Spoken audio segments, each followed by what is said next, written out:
आधार हेउची आम मस्तिष्क और मेरुदंड। एथिरे कोनोसी समस्या हेले अंधकारमय होई जाए जीवन। मुंडबिंधा किंबा पिठी जंत्रणा को करंतुनी अणदेखा। यह होई पारे कोनोसी बड़ विपदर संकेत। जानतु मस्तिष्क और मेरुदंड रोगर अत्याधुनिक समाधान। मेडिकल चिकित्सा रे अग्रगति एबे सुरक्षित हेब आपणक न्यूरोसर्जरी।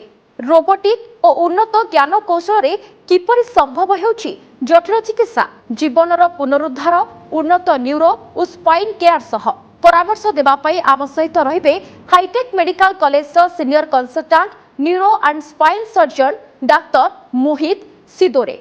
देखंतु प्रेस्क्रिप्शन 26 मार्च गुरुवार अपराह्न 2:25 रे। जदि आपंक आम भिडी भल लगा तेब आम चैनल को लाइक शेयर और सब्सक्राइब करने को जमा भी भूलु नहीं।